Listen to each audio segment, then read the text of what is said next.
Hey everybody, so I've got a lot of stuff written on the board back here. The lesson today is going to be on the last 8 bars of Stella by Starlight.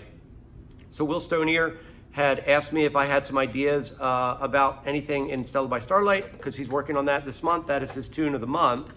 So I thought the last 8 bars would be a good place to start, because it is a common progression and it's a chain of minor 7, flat 5, 2 5s. So we're in the key of concert B flat, so tenor key of C. So the 2 5 starts on the sharp 4. And we've seen this progression before. I actually talked about it in another video. But sharp 4, 7, 3, 6, 2, 5, 1.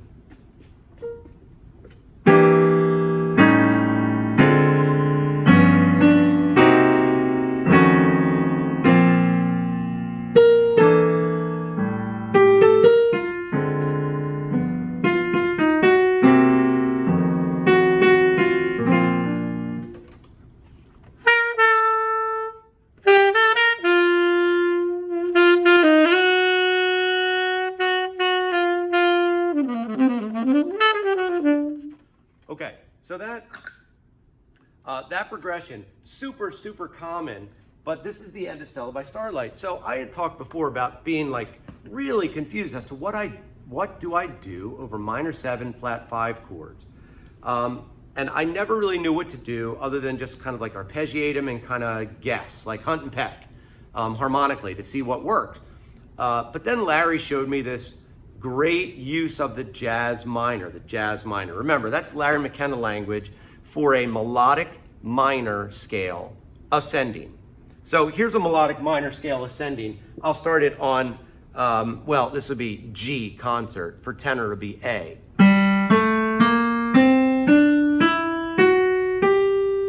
So essentially, it's a major scale, but with a flat third. So melodic minor is all the notes of the major scale, except for the 3rd degree, which is flat.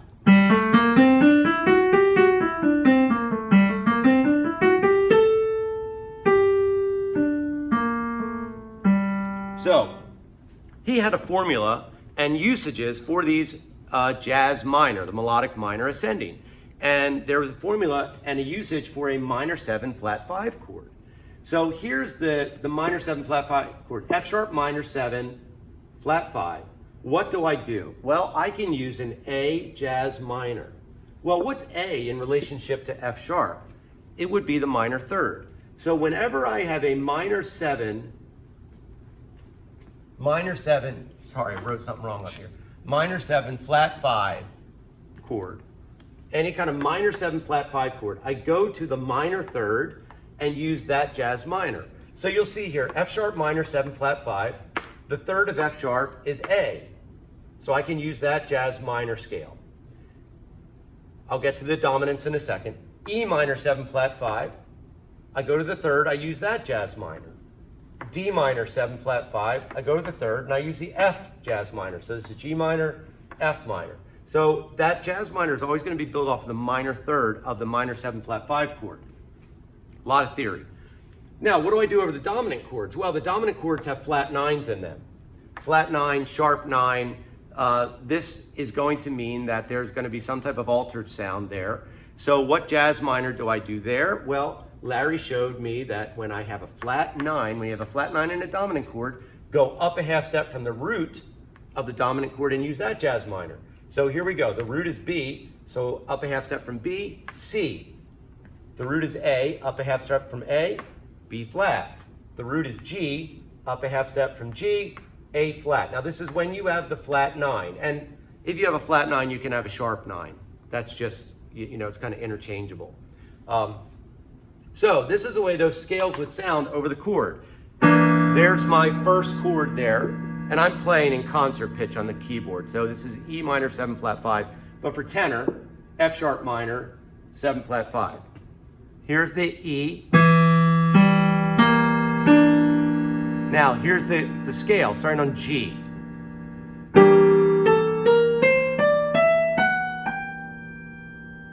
Now here's a D minor 7, E minor 7 flat 5, this one.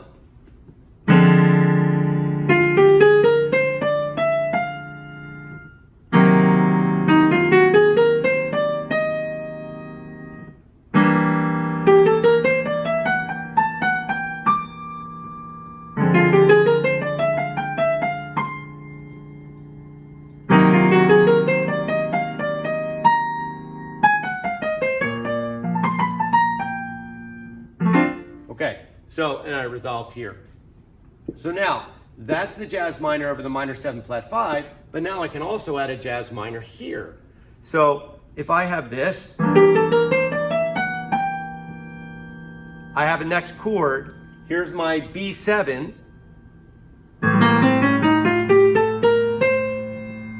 Oh, I'm sorry. yeah, that's right. I'm trying to work between concert pitch and this. So here's F sharp minor to B7. Here's my jazz minor over the F sharp minor. And now here's the jazz minor over the B7. So it'll be a C jazz minor.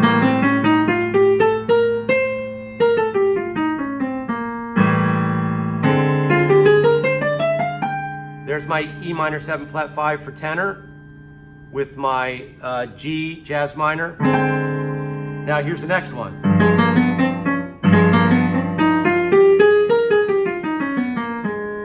And then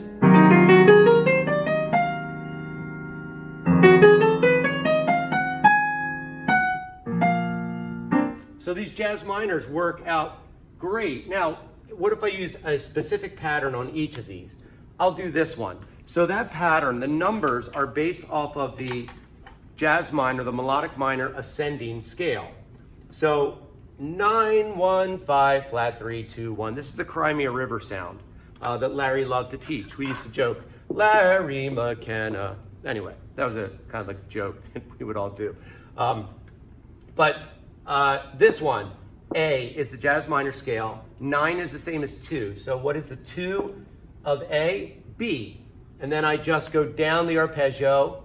B, A, E, C, B, A.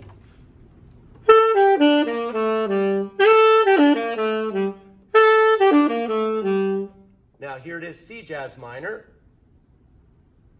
And I'm going to go to the 9 of C. That would be D. Same pattern. So here's A again. C. G. I start on the A because that's the 9 of, that's the 2 in relationship to this scale. 9 and 2 are the same thing. Now, B flat jazz minor. The 2 would be C, or the 9. F jazz minor, 2 would be G. A flat jazz minor, 2 would be B flat.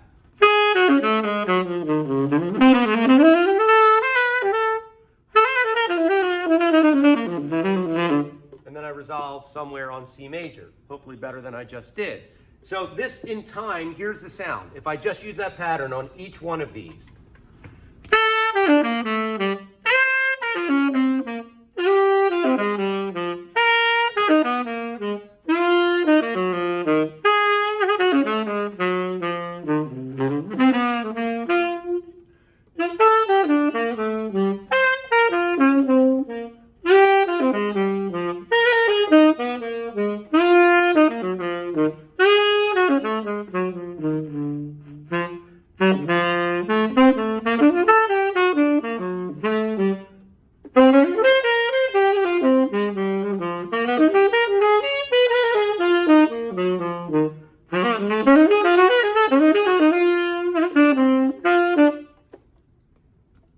So you hear that last time I started to manipulate the pattern a little bit. But this idea,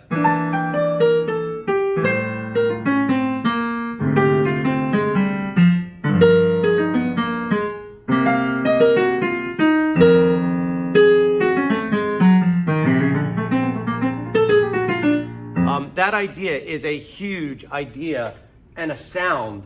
And it's all based off of the jazz minors that Larry taught. So this is a way to maneuver and see yourself through this progression at the end of Stella. A lot of people scuffle on this one at the end, but this really helped me out. Maybe it'll help you out. So again, I really do hope it helps.